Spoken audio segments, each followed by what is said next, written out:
sejam bem-vindos ao Que Mãe Nunca, o podcast que aborda temas do dia a dia da maternidade real com duas mães que não são influencers.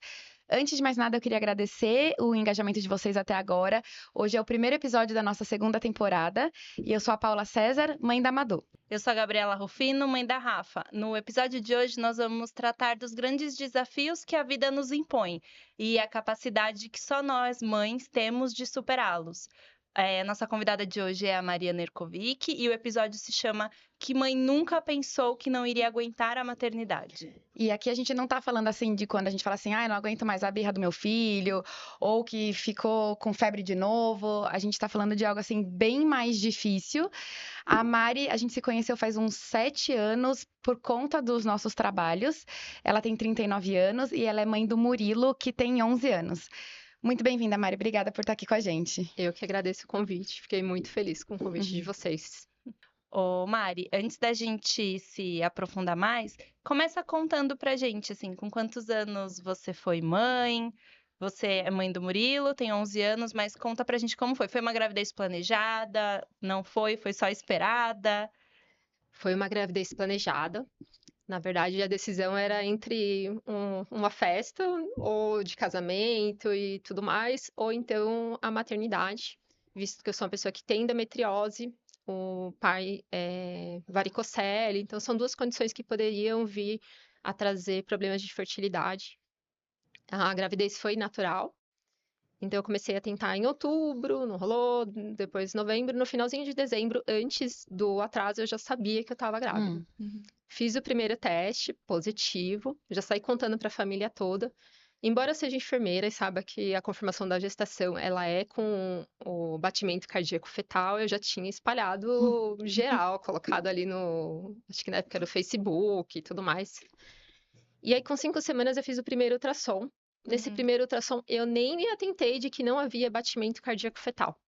Mas já tava com quantas semanas? 5 semanas. Tá. Normal ainda não ter batimento cardíaco fetal. Tá. E aí, quando eu cheguei no obstetra, ele falou: olha, você precisa repetir esse exame, porque talvez essa gravidez não tenha evoluído, não tinha batimento cardíaco fetal. Eu saí de lá frustrada, até como profissional da saúde, me sentindo burra ali no momento. E aí fui fazer. Isso eu tava com 12 semanas de. 10 semanas de gestação. Eu ia falar 12, mas são 10. 10 semanas de gestação, então já tinha passado um pouquinho mais de um mês. Aí fui repetir esse exame já, chorando. Escorpiana, aquelas emoções exacerbadas. Quando eu cheguei lá, o médico perguntou por que eu tava chorando. E aí eu falei pra ele o que tinha acontecido. E aí ele falou: tá bom, vamos começar o exame. Quando começou, ele falou: acho que você não tem motivo pra chorar, não. Aí eu comecei aquela história, não, porque eu não vou poder conseguir ter filho, porque eu não vou conseguir fazer uma fertilização in vitro. Aí ele falou: bom, não vai ser necessário, por enquanto, porque você tem 2 bebês. Agora que eu vou chorar, doutora. E aí eu não imaginava que fosse essa minha reação, mas eu chorei. De felicidade. De felicidade, ao mesmo tempo de sensação de incapacidade. Será que eu dou conta de 2 crianças? Será que eu dou conta de ser mãe de 2 crianças? Será que meu corpo dá conta? Será que tudo em mim? Será que eu dou conta disso? Então, enquanto eu esperava as imagens saírem, depois na sala de espera, eu liguei para minha família, de novo, né, contando para todo mundo. E nisso, o pai das crianças estavam junto, foi junto com você? Junto. Vocês eram casados? Desculpa a pergunta. Não, a gente não era casado No no papel. papel. Isso. E aí, todo mundo muito feliz, assim, ambas as famílias com um histórico enorme de gêmeos. Então, assim, eu tenho bisavó gêmeo, assim, vem de larga, e na família dele também, mas uma gama muito grande de gêmeos.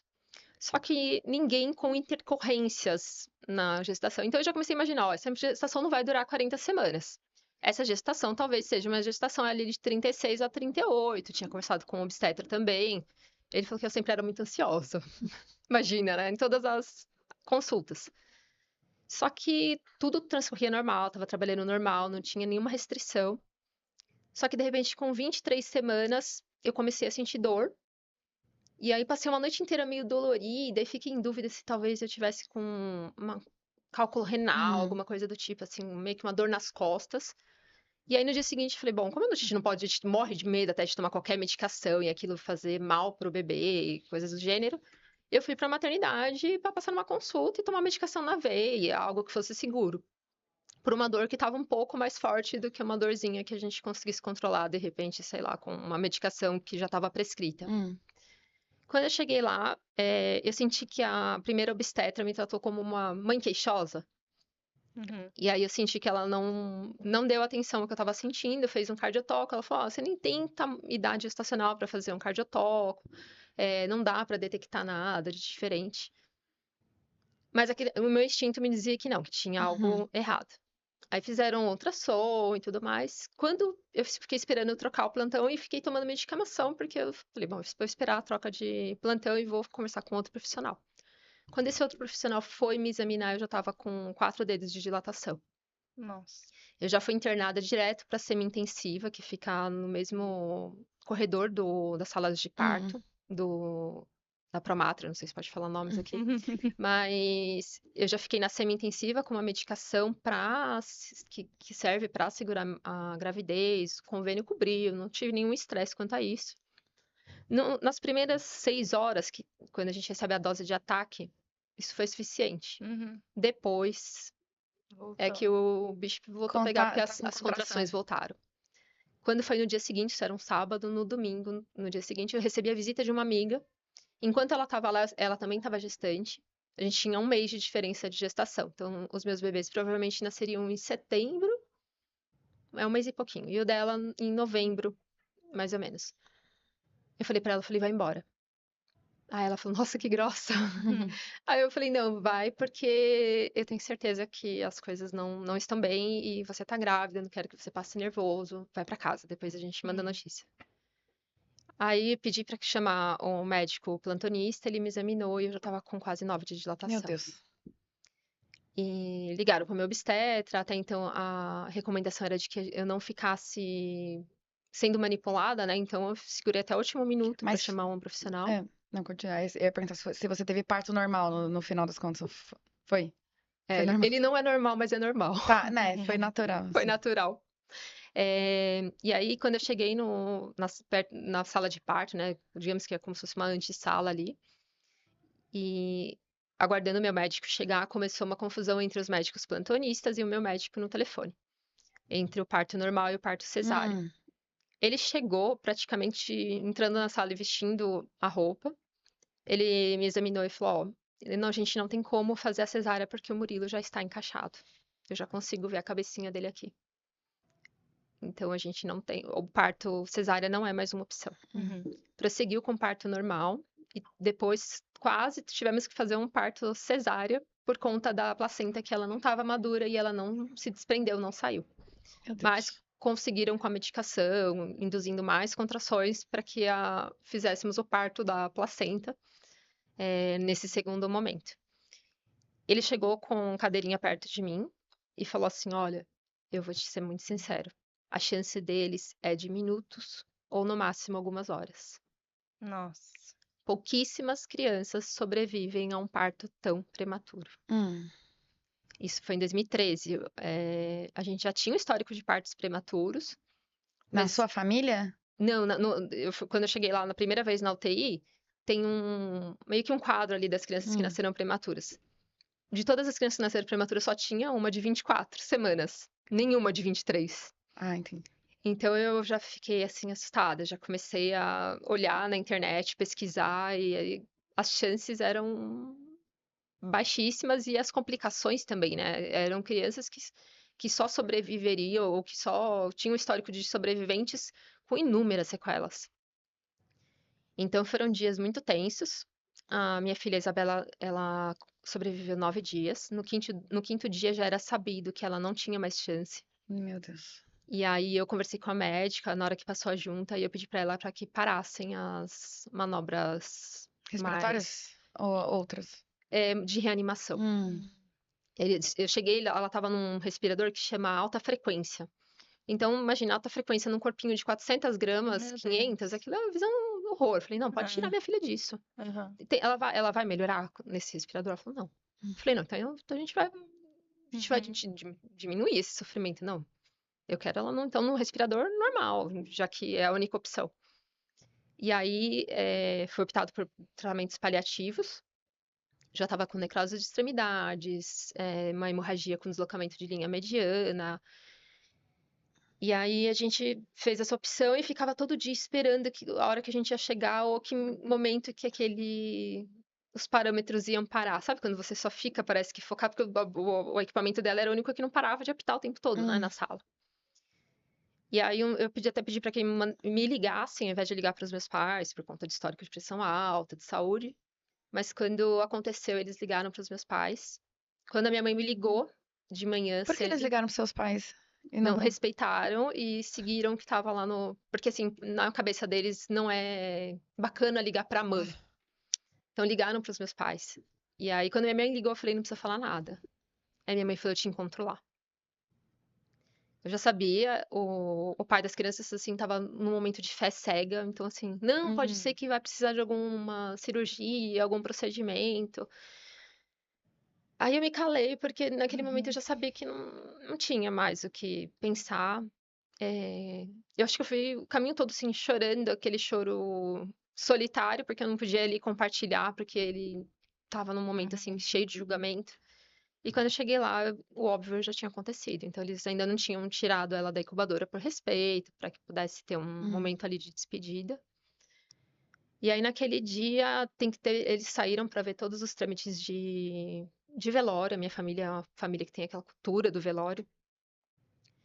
E aí, depois, no finalzinho do dia, eu fui até o necrotério para poder vestir ela, arrumar ela bonitinha do jeito que eu queria que estivesse. Não do jeito que eu queria, né? Mas dentro da situação, do jeito que era possível estar. Bom, isso não foi no dia. Vamos pular aí uma parte, porque é cansativo e é sabido já. No dia seguinte, já voltamos para a maternidade. Fui para casa, só tomar um banho, voltar a tirar leite, porque meus peitos jorravam leite. E aí eu não estava aguentando. Eu já voltei e o Murilo, a situação de saúde dele, a partir daquele momento, começou a piorar. Eita. E aí assim, é aquela sensação horrível. Você chega na incubadora do lado, já tem outro bebê. Então, assim, é como se teu bebê já foi substituído ali. Já. A logística do hospital, ela é muito rápida. E aí o estado de saúde dele começou a ter uma piora. Eu acabei tendo uma mastite terrível, assim, as enfermeiras segurando uma de cada lado com gelo e a outra ordenhando, né? A gente literalmente vira uma vaca ali. E aí o estado dele começou a trazer mais atenção para hemorragia cerebral, para o risco de retinopatia, para várias coisas. Com 19 dias, ele passou por uma cirurgia no coração, porque o rim dele parou, e aí ele entrou no mesmo estado em que ela chegou, né? Que foi quando o rim para, começa a parar todos os outros órgãos. Ele passou por uma cirurgia, ele já estava pesando 490 gramas. E aí, naquele momento de oração, eu falei: Deus, se ele não for ficar comigo, se ele for partir, que ele pudesse partir ali em paz, anestesiado, não sei. A gente sempre tem algumas coisas estranhas, né, que a gente pensa nessas horas. E aí ele saiu com o olho, só tinha uma fendinha, né, nos olhos, então ele saiu ali com o olho meio aberto, assim, metade de um olho aberto. Eu falei: bom, isso é um bom sinal. E dali foi uma luta de 112 dias Meu até ele Deus. sair. Aí nesse inteirinho queriam me mandar para casa de home care, queriam mandar a gente para hospital infantil, tudo que se possa imaginar de manobras, tanto do convênio, tanto de hospital. Mas eu falei: bom, se for uma técnica de enfermagem, eu sou enfermeira, então eu posso ser treinada para fazer isso. E eu encarei a missão de levar ele para casa sendo o home care dele. Com A empresa que eu 112 trabalhava dias. com 112 dias. A empresa que eu Daqui trabalhava a uns foi 4 super. meses? Um meio. 4 meses. 4 meses. Que na verdade seria A quase idade que a ele ia idade nascer. de Ele 9 foi para meses de casa no gestação. 7 de setembro. E ele estava previsto para nascer mais ou menos nessa data. E aí eu fico com esse desafio de medicação a cada 2 horas. Era uma planilha, assim, um caderno universitário que eu fui fazendo risquinhos, assim, para poder, e quadradinhos, para poder fazer administrar todas as medicações. A empresa na qual eu trabalhava foi super parceira, me concederam mais tempo. Depois eu fiz um tempo de home office. Depois, com 1 ano e 8 meses, eu percebi que o relacionamento com o pai não ia bem. E aí eu comecei a me preparar para a volta para o mercado, né? Para aquela mesma empresa, mas assim, o mercado, digo, em presencial, né? Uhum. Mas a sua empresa, antes dele sair do hospital, você não estava trabalhando, você estava 100% focada nisso. Tava de licença De maternidade. Licença 100% focada nele. Depois eu fui para casa, continuei focada nele, até um dia que a empresa falou: Mari, a gente precisa que pelo menos você venha para conversar com a gente, Uhum. para que a gente possa entender o seu momento, o que que a gente pode ajudar, o que a gente pode fazer. E aí eu fui com uma proposta de redução salarial e de trabalho home office. Hum. A empresa aceitou. Assim, era sabe assim, não, eu já tenho, a vergonha a gente corre atrás. Uhum. E eles aceitaram essa proposta.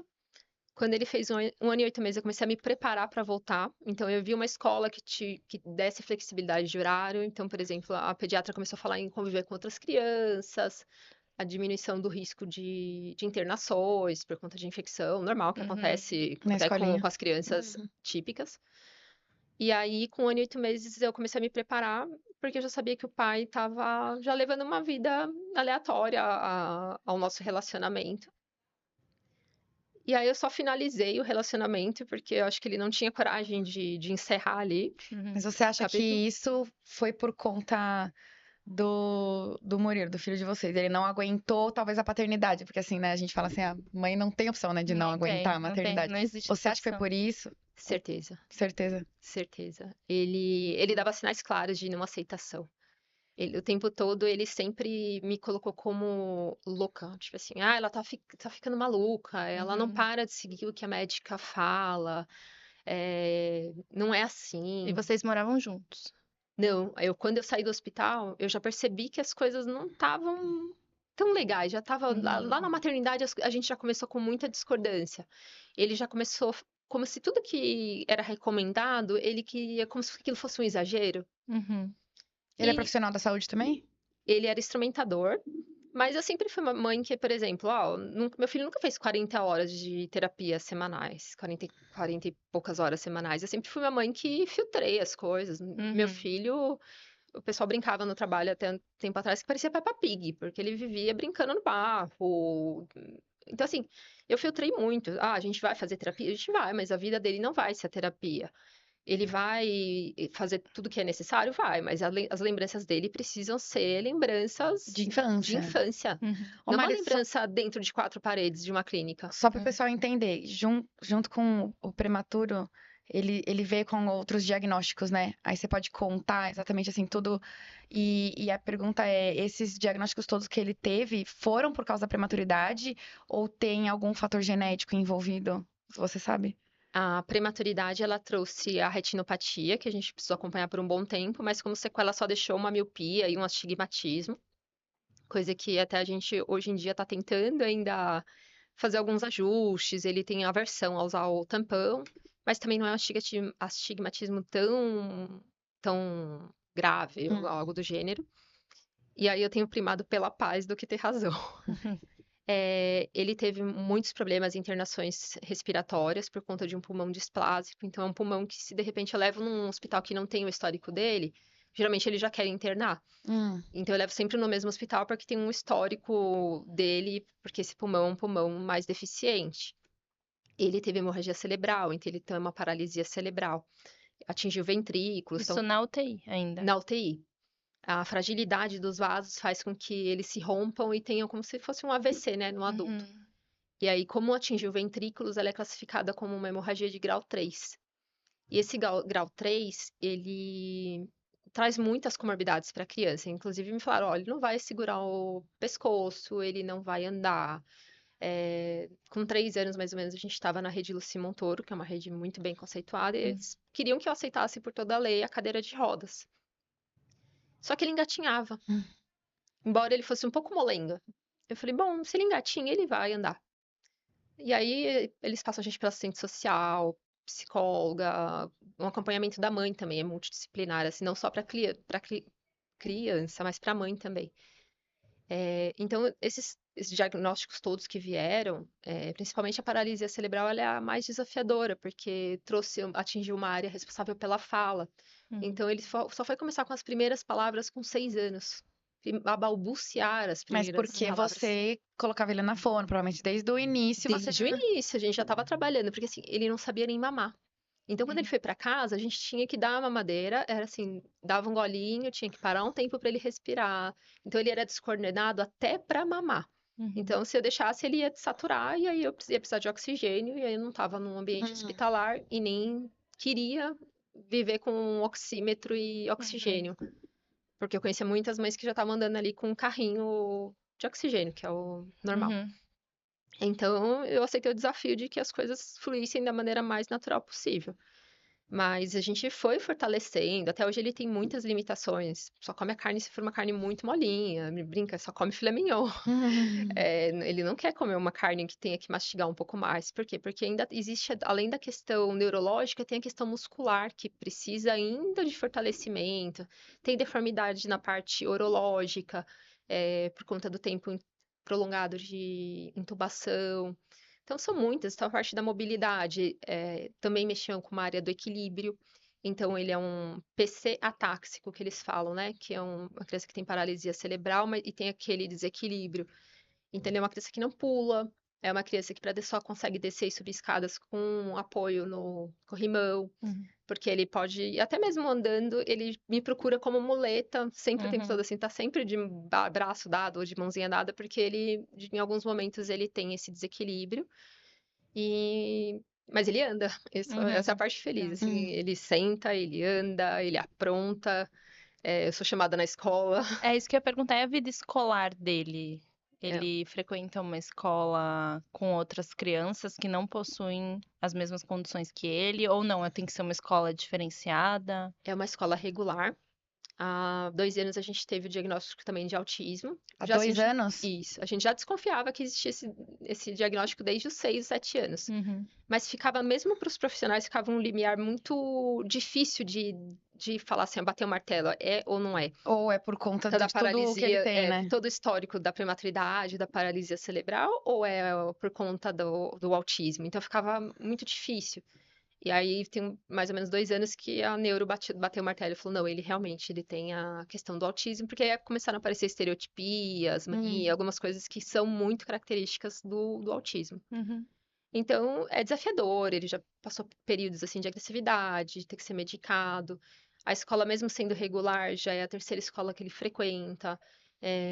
Eu lido com problemas pedagógicos de maneira frequente, até de descaso. Da última vez, para ser atendida pela escola, eu precisei fazer uma ameaça. Olha, se vocês não me atenderem, se ninguém puder falar comigo, eu vou fazer um protesto pacífico em frente à escola. Eu vou Uhum. imprimir os meus papaizinhos e vou sentar com uma cadeirinha em frente à escola, e aí todo mundo vai ficar sabendo que a escola não é uma escola é uma escola que se diz que atende à diversidade e tudo mais, porém não atende. Uhum. E aí foi aí que a escola me atendeu. Hum. Então, parece que eu sempre preciso de medidas extremas em lugares que as outras mães conseguem falar com facilidade, conseguem atuar com Uhum. facilidade. Eu sempre preciso, parece que ter um pouco a mais ali. Porque para chegar no Uhum. ponto de fazer esse tipo de ameaça, eu já tinha tentado muitas vezes, eu já tinha mandado muitas mensagens. Uhum. Eu cheguei num ponto que uma vez eles chamaram a polícia. Mas era por quê? Por que que você queria falar de algum tema específico com relação ao Murilo? Com relação a ele, as crianças de inclusão, né, que é como eles chamam, têm direito a um plano de educação especializado, né, feito especificamente para aquela criança com conteúdo adaptado. Então, tá todo mundo aprendendo fração? Obviamente que você não vai conseguir chegar no mesmo nível dos colegas, mas tem que ter um conteúdo adaptado. E mesmo ele estando nessa escola desde o quarto ano, terceiro ou quarto ano, acho que é o quarto, todo ano é um parto para que a gente tenha esse plano. Todo ano, quando os professores começam, a gente vai arrumando estratégias, por exemplo. Você diz, tem outras mães também com filhos atípicos na mesma escola. Não, eu converso comigo mesma. Ah, você e todas as suas Exercer personalidades. todas as minhas personalidades. Fui encontrando, por exemplo, as outras crianças não chamam o Murilo para brincar na casa delas. Hum. Uhum. Murilo foi chamado uma vez para brincar na casa de outra criança. Uma única vez. Isso tem mais ou menos uns 3 meses. Ele Uhum. já tem 11 anos. Mas o que que eu faço? Eu chamo um garoto, 2 garotos da escola, chamo pra ir no McDonald's, eles vão ouvindo um funk terrível dentro do meu carro. Na hora que eles começam a brincar, um McDonald's que tem brinquedão e tudo Uhum. mais, eu falo o que que eles querem comer, já faço ali o pedido no aplicativo, espero chegar na mesa, porque aí você tem que ter toda essa comodidade, né? Porque você tem que olhar o teu filho, o filho do coleguinha, É. e Uhum. ainda Alimentar esperar os alimentar dragões. todo mundo, alimentar os dragões. E aí eu tenho que chamar essas crianças, e na hora que elas estão comendo, elas começam a soltar tudo. A alimentação é a chave do negócio. E aí, geralmente baseado nisso, eu, lógico, filtro, coloco aquilo em pauta para poder ir na escola. Então, descubro que o Murilo tá sem fazer nada na escola. Então, muitas vezes a reclamação de que a criança não tá se comportando bem, não é só porque ela Porque não não se tá comporta entretida, bem, não tá? é porque ela não tem nada para fazer. Então, Uhum. obviamente, se ela não tem nada para fazer, ela vai perturbar. Eu não tenho nada para fazer. O que que eu vou fazer? Vou querer conversar com você, vou querer Uhum. conversar com você, vou começar a chamar tua atenção, vou começar a aprontar alguma coisa. Então, de repente, pega a garrafinha, finge que vou tomar água, aquelas. De repente eu finge que cai um Derruba. pouquinho, eu faço um Uhum. teste para ver se cai um pouquinho, fico Quer chamar brincando, atenção. fico chamando É. atenção. Então, assim, nem tudo também o que a escola te traz de demanda é verdadeiro. Eu já coloquei gravador na bolsa, Meu Deus. e a escola ficou muito ofendida com a minha atitude. O professor, então, foi induzido à escola a falar que, nossa, ele nunca foi tão humilhado na vida dele. Que humilhação! Você tem filho? Se fosse teu filho com as queixas que o meu filho tem, você faria o E o, mesmo. o Maurício falou que ele tem dificuldade de fala, então eu imagino que ele não chega na escola contando pra você o que ele fez, o que ele não fez. Ele começou há mais ou menos 2 meses a contar. Só que junto com isso vieram as mentiras. Mas tem que saber filtrar o que Sim, é e o que não nem é. só o coleguinha mente, meu filho também mente. É. Então, eu não estava acostumada com essa demanda da mentira. Então, eu comecei a ter que lidar com essa demanda. Então, Uhum. Eu já tô passando por isso também. A Maduzinha às vezes vem com, mas é É. verdade, Madu, você tem É. certeza que foi assim não que mesmo? ele nunca tivesse contado uma mentira, mas ela Uhum. veio uma mentira muito bem elaborada. É uma mentira profissional. Uhum. E aí eu fui lá e mandei mensagem para uma mãe, assim, só faltei mandar uma piscadinha para ela antes, né? Mas ela entendeu, ela é uma mulher inteligente. E ela falou: Ó, eu vou te colocar o meu filho para falar o que aconteceu. Aí ela colocou, o garoto me mandou um áudio super educado. Eu falei: Murilo, teu amigo tá mentindo? Ou você tá mentindo? Porque alguém tá mentindo. Uhum. Aí ele começou a chorar. Não. Oh, meu Deus. Aí eu falei: já entendi. E todo mundo já mentiu alguma vez na vida. Uhum. Eu falei: não, isso acontece? Acontece. Mas não é pra acontecer. Acho que eles têm medo, né, de levar bronca e vai mentir pra É, não levar pra mãe, pra não chatear a gente. elaborou toda uma história, mas assim, ele era muito vítima. E naquele momento eu tinha mandado, ele viu eu mandando mensagem pra coordenadora.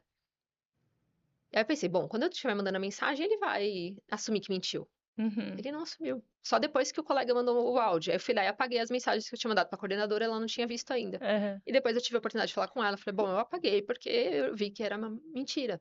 Nem tudo é a escola também. A escola também não é o vilão de todas as mães. Uhum. Mas acontece bastante de que a gente tenha que lutar o tempo todo por inclusão, de lutar o tempo todo por direitos que são garantidos, por coisas que você nem imagina que você precisaria brigar.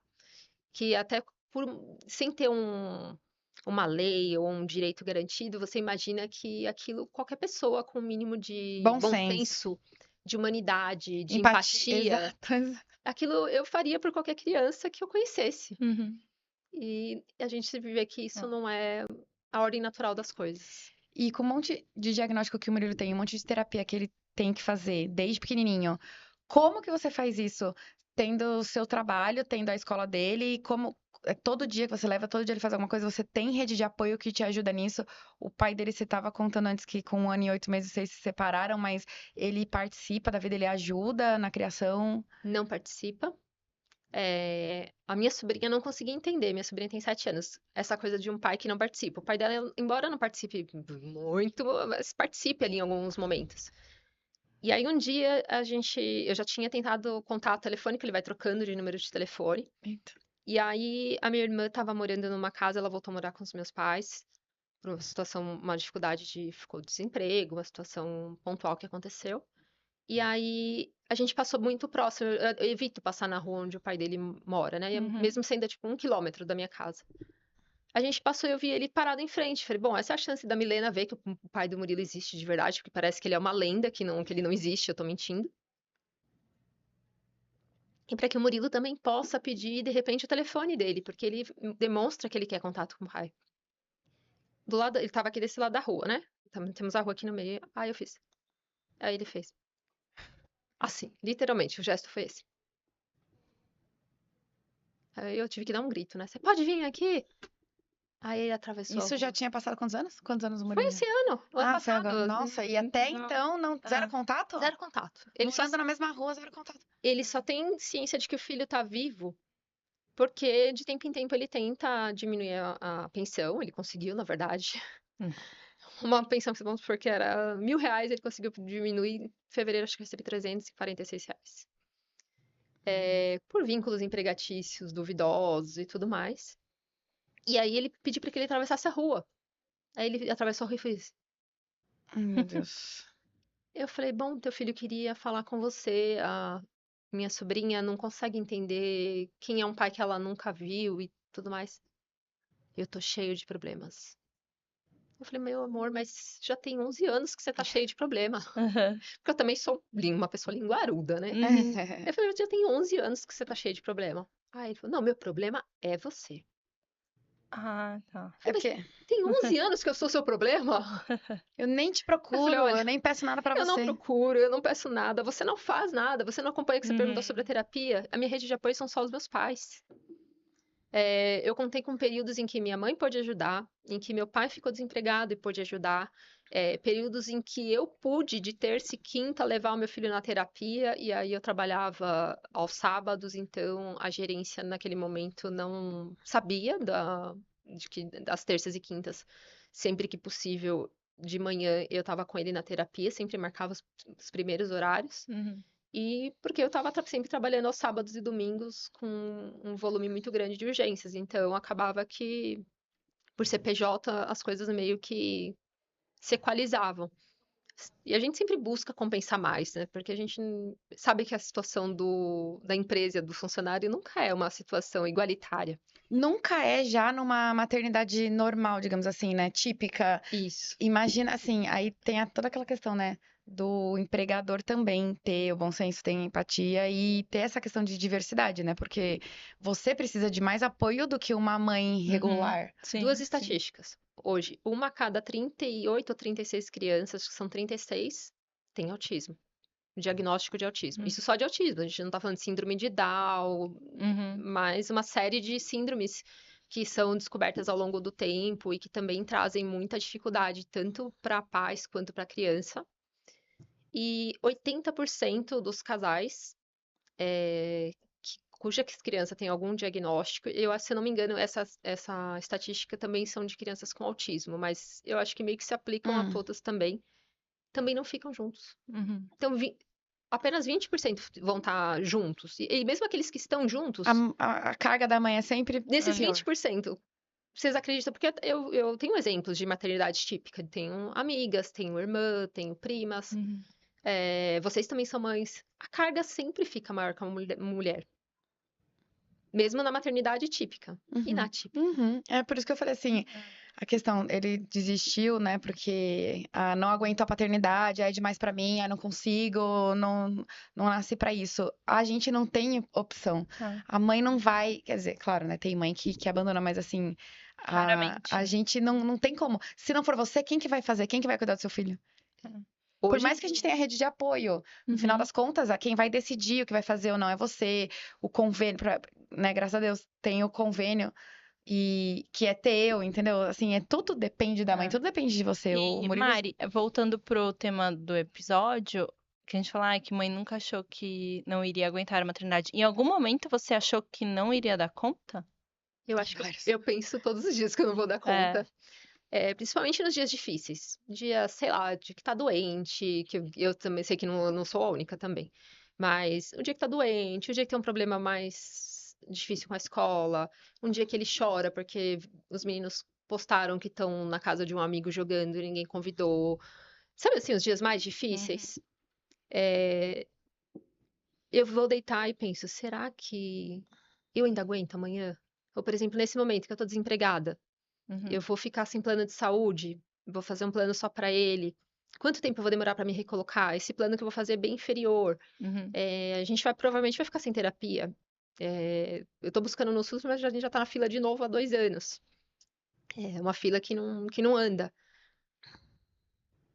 E medicamento, ele toma algum de rotina? Toma, como as medicações a gente foi tentando e tirando em vários momentos em que foi necessário, hoje a gente está tentando com a cannabis.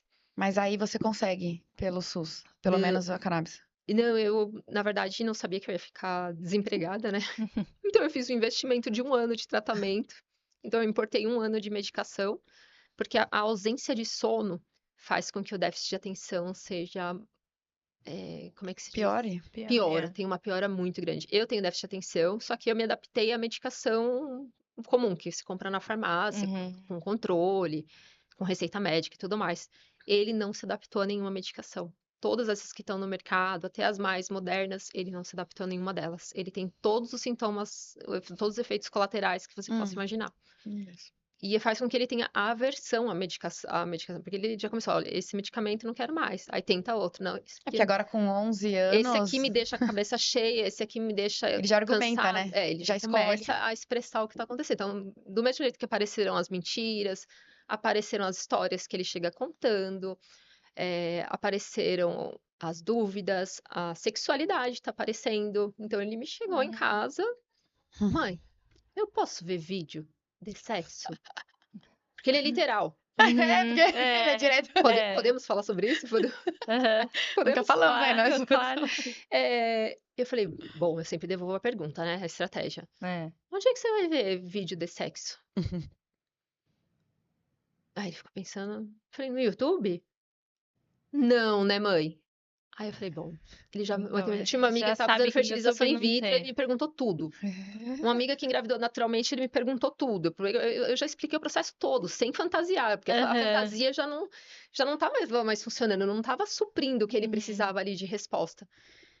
Aí eu fiquei olhando pra ele, eu falei, mas me diz, onde é que você. Quem falou? Não, os meninos da escola. Bom, mas o que que os meninos falaram? O que que você quer ver? Mãe, não é no YouTube. Ele suspirou assim, fechou os olhos, suspirou. É no X. Soletrou. Aham. XV. Não. Você vê tá que com um pré-adolescente, você tem que aceitar, independente de tudo, todos os diagnósticos que ele tem, eu pensei ele é um eu pré-adolescente. pensei que isso fosse chegar, tipo, aos 14 Aham. anos. Eu tava preparada pra essa conversa daqui uns 2 ou 3 anos. Falei, Mu, olha, sexualidade é uma coisa, e a gente já conversou e a gente pode conversar quantas vezes a gente precisar continuar essa conversa, Uhum. dúvidas que forem aparecendo.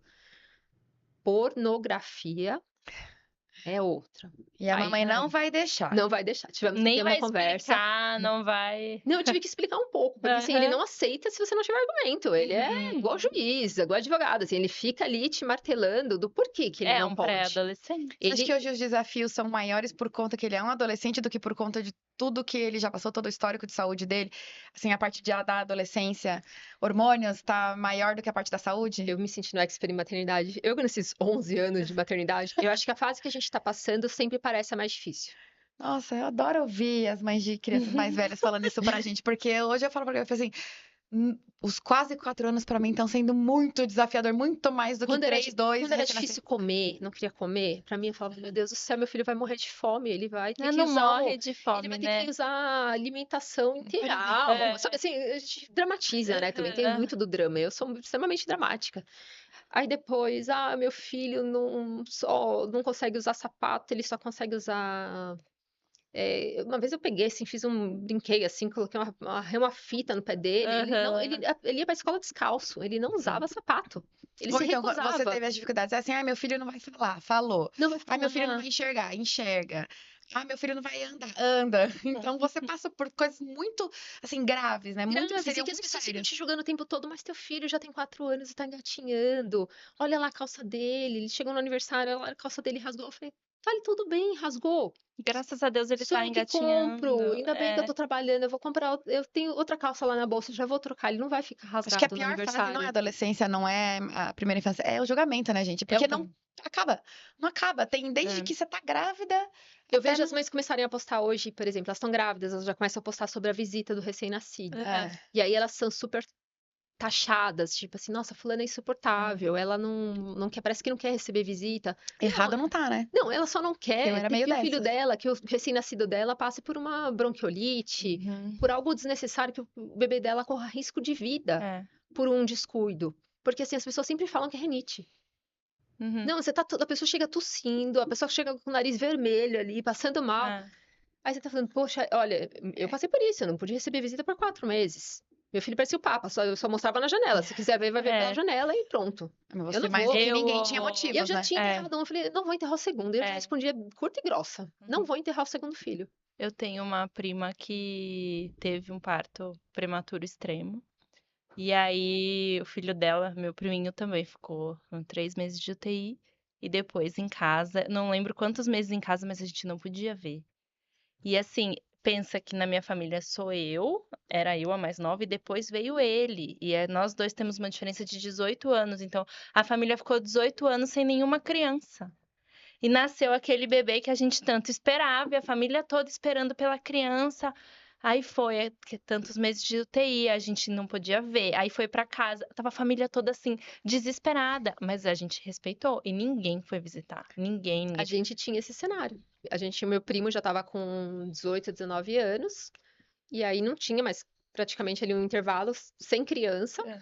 E aí tava todo mundo esperando aquelas Uhum. crianças chegarem. De repente, só É, foi foi uma o pra que casa. aconteceu na minha família. E essa uma que foi pra casa ainda também não pode receber, mas que É. frescura, né? Não pode. É, mas a gente respeitou. Mas eu lembro que assim, o dia que o médico falou, ah, ele pode receber visita. No dia seguinte a gente tava lá já. É. Foi assim, tava Eu todo tive que mundo coordenar muito esse pode desesperado. receber A visitas. Madu nasceu na pandemia e eu falo assim, me julguem quem quiser, mas eu adorei que não É. podia receber visita no hospital. Porque é um momento tão íntimo. E eu lembro que Eu assim, eu não chorava tive. por tudo. Eu olhava Uhum. pra ela, eu chorava. Aí eu falei assim, ainda bem que eu não recebi, porque não podia, porque ela nasceu no hospital que não tava liberando ainda, né? Foi em 2021. Uhum. Aí eu falei assim, nossa, achei ótimo. É claro, quando a gente foi pra casa, a gente já recebeu no dia mesmo que a gente chegou, aos poucos, porque ainda tava É. na época da Eu não pandemia. recebi. Mas eu adorei não receber no hospital. Eu ainda falo É. assim, se eu tiver outro filho, mesmo sem pandemia, eu falo assim, ai, gente, no hospital não, me deixa aqui Eu quietinha. não recebi. Eu Os acho que é meus muito tios. necessário falar sobre isso ainda. É. A Só pra gente tá Rafa, falando a aqui. Rafa nasceu na semana que deu o pico da segunda onda de Covid. Os meus tios foram conhecer a Rafa com 3 meses. Hum. Ninguém conheceu. A gente ficou, tava todo mundo em casa ainda, ninguém conheceu os meus pais, meu sogro sim, meus irmãos, e só. Eu evito. Não. Qualquer criança que nasça, Diz. eu quero foto no WhatsApp, eu quero que me mande, assim, as primeiras expressões, o primeiro sorriso, eu fico super feliz. Mas eu tenho consciência de que é desnecessária essa visita tão precoce aos Uhum. bebês, em geral. É um risco Não muito precisa ser grande. só pro prematuro, para todos. Agora, só mudando um pouco de assunto. A gente falou do Murilo, de toda a gestação. E você, mulher? Porque você. É que antes ela falou pra gente, você teve um relacionamento de 12 anos com o pai do Murilo. Aí nasceu, depois não durou um ano. E depois disso, você teve outros relacionamentos? Como é? A gente já sabe, né, que a mulher divorciada ou com filho já tem a dificuldade, né? Já existe um preconceito. Ah, você tem filho, então não quero nada. No seu caso é um pouco, né, pior até, eu suponho. Como é que foi pra você? Como é que é? Eu tive algumas tentativas, mas com certeza. Teve uma pessoa em especial que ainda falou assim pra mim, chegou e falou claramente: eu não suporto, eu vejo que eu não consigo pensar no futuro e suportando essa situação. Mas quanto tempo você teve com essa pessoa pra até chegar ao ponto dela falar isso? Uns 4 meses. Quando a gente fez um passeio juntos e o Murilo deu aquela surtada total, assim, que se desorganizou todo, e aí começou com aquela choradeira, com birra, porque é mais pesado do que a criança atípica, assim, quando eles se desorganizam, às vezes você não consegue fazer as coisas voltarem ao normal, assim, às vezes é muito difícil. E teve pessoas que simplesmente não falaram nada, mas que eu entendi que isso também era como como é que se diz? Era um Um entrave. motivo. Uhum. Quando você conhece alguém, você já fala logo de cara assim, tem um filho, ele é atípico, tem 11 anos, ou você não fala e só deixa pra falar se evoluir alguma coisa? Eu sou muito falante, né? É, Então, você não escuta.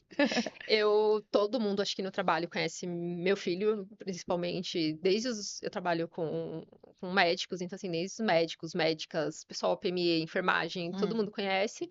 E, eventualmente, as pessoas que eu conheço, a primeira coisa Conhecem que eu também. falo também é falar, porque, assim, ele é parte da minha vida, Uhum. nunca vai deixar de ser, como os de vocês também, mesmo sendo típicos, não vão Uhum. deixar de ser. Uhum. Então, eu acho que é primordial, essa honestidade também. E hoje eu tô com um momento de preguiça de sair, Ah, de conhecer conheço amigas pessoas. assim também. Eu nem tenho mais vontade, assim, de verdade. Falo assim, ó, não, porque não, sua mãe não quer, tua mãe não fica pra você, sei lá. Eu falo, poxa, se você me chamar pra ir tomar um café durante a tarde, garantido que a gente vá tomar esse café. Ele tá na escola Tá na durante o período escola de tarde, da ou ele fica tarde. integral? Não, ele estuda só à tarde. Tá. No, Aí no integral nunca tem vaga pra de crianças manhã ele fica com seus neurodivergentes. pais.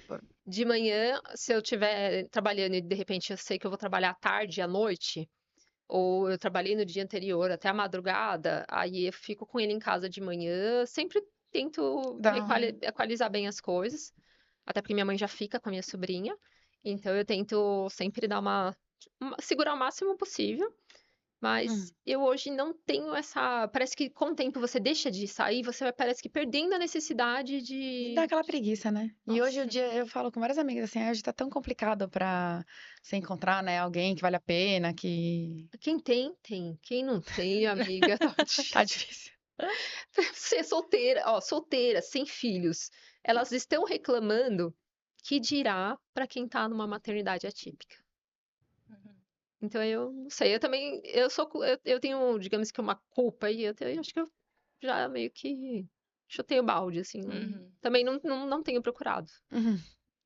Você acha que o fato de você ter foi difícil, mas você lidou muito bem com a situação, pelo menos nos nossos olhos, assim, o Murilo, né, super evoluiu comparado com o prognóstico que foi dado pra você.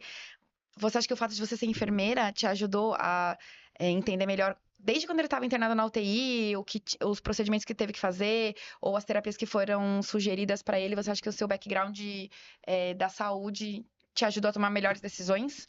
Ou foi a maternidade mesmo, assim, escolhas de mãe, intuição? Eu acho que juntou tudo, porque eu acredito que se eu não fosse enfermeira, eles teriam me conseguido me convencer a questão do home care, da questão da internação em um hospital infantil, porque segundo Uhum. eles eu ia poder dormir junto com ele. Só que tem toda aquela questão do desmame de oxigênio, ele é um oxigênio dependente. Você sabia essa parte, né, Uhum. técnica? Então, e eu fui assim, sempre aquela mãe muito xereta. Então, assim, eu fui fazendo contato, as mães que estavam saindo, posso pegar teu telefone? E aí, Uhum. depois de alguns meses, acompanhando o que estava acontecendo, Mari, a gente está no hospital infantil. Por quê? Porque um familiar veio visitar gripado e a gente veio parar no hospital infantil. Mari, ou depois fiquei sabendo que aquela criança faleceu quando foi para casa, Uhum. Uhum. por conta de algum adoecimento, ou porque teve um mal súbito. Então, assim, Nossa. eu fui me infiltrando ali naquele mundo ali de Uhum. grupos de Facebook, de tudo que você possa imaginar de Então, prematuridade, de existe mãe de um UTI. network, assim, grupos de apoio para mães atípicas, para crianças com determinados diagnósticos. É Existe. uma coisa que você indica, por exemplo, se de repente alguém está assistindo a gente e tem algum filho assim, você indica entrar nesses grupos, trocar? Indico, mas algumas coisas precisam Ser ser filtradas, filtradas, porque você senão meio você fica louca. que fica louca. Você fica louca, porque assim, sempre vai ter aquela mãe que ela faz 40 horas de terapia, que ela passa em 3 neuro, ela passa no neuro, no psiquiatra, em todas as especialidades que você possa imaginar. A casa dela é uma clínica de fisioterapia. Então, assim, é impossível você não se comparar nesse momento. Uhum. Então, eu acho que tem que ter muito filtro do que acontece. E acontece muita coisa ruim. Então, assim, são Hum. inúmeras crianças que faleceram. Não pode se deixar contaminar com todas as Isso. informações. Ah. Porque, assim, até quando o Murilo tinha 9 anos, um amigo dele faleceu, com 9 anos. E a gente fez várias viagens juntas, no tratamento espiritual que a gente fez em outro estado. Então, assim, foi uma coisa que pegou muito pesado. A gente Uhum. não imaginava, não esperava. Ele entrou em convulsão e teve parada cardíaca e Nossa. mesmo com tentativa de reanimação, ele não resistiu. Então, eu acho que é algo que eu também não comentei, mas nesse tempo todo faço tratamento tanto com psiquiatra quanto terapia, porque Pra não, você, né? Não para Murilo. para mim, eu acho que as mães que não sentem essa necessidade, dizem que não tem essa necessidade, o que eu poderia indicar é, todas nós precisamos. As mães atípicas, pelo Uhum. menos. Eu acho que terapia todo mundo deveria fazer. Mas o acompanhamento psiquiátrico, porque assim, a química cerebral não é do mesmo jeito. Você tem diabetes, você deixa de tratar? Uhum. Não deixa. Você vê que a mulher tá doente, ela tá visivelmente doente, mentalmente você conversa e você sente que ela tá doente, mas ela não aceita. Porque vai ter que tomar medicação, tem muito preconceito com a saúde mental, e a saúde mental da mãe atípica, ela é prejudicada. Então, não precisa ser como eu também, talvez, a defensora da saúde mental, mas eu acho que todas precisam de um acompanhamento. Eu comecei nas primeiras semanas, após o falecimento da minha filha, eu já marquei uma consulta, porque ali eu senti que eu não ia conseguir segurar a barra sozinha. Então, eu já marquei uma consulta e desde então eu tentei fazer desmame sozinha, já fiz uma porção de besteira no meio do caminho. Já tive que fazer desmame de medicação que já estava viciada, né, causando dependência, já tive que fazer troca de medicação. Quando a gente tenta fazer as coisas sozinhas, sem o Profissional. profissional, sempre vai ser ruim, sempre vai dar errado. Então, por experiência hoje, jamais, eu acho que essas mães tinham que ser encaminhadas diretamente. Hum. Não é falta de fé, não é falta de amor, não é falta de nada, é porque o desafio é muito Uhum. pesado. Você vê muitas crianças, dependendo do tempo que você fica ali na UTI, você vê muita criança morrendo. Não vamos naturalizar, isso não é o normal. Hum. E aqui que bom que você está falando tudo isso, porque aqui a gente fala de verdade, a maternidade, a gente sempre fala, né? A gente fala de maternidade real, histórias reais, né? Ninguém aqui é influencer, mas é um canal que a gente tem agora para expor. Agora você vai ter isso para sempre, se quiser mandar para outras mães, se algum dia te procurarem. Hum. Eu queria te dar parabéns pela sua história e pela sua força, que às vezes pode ser que você pense, não vou aguentar, não vou aguentar, mas você sempre aguenta. A gente sempre aguenta. E você faz por merecer, assim, tudo isso. Parabéns pelo Murilo. E Obrigada. obrigada por ter vindo aqui compartilhar com a gente. Foi um prazer. Obrigada, Mari, por ter vindo. E se você é mãe e quer compartilhar com a gente aqui a sua história, mande um recadinho, curta o vídeo, nos siga nas redes sociais. Nós somos o @QMãeNunca no Instagram, no YouTube e no Spotify. Muito obrigada, até a próxima. Tchau, tchau.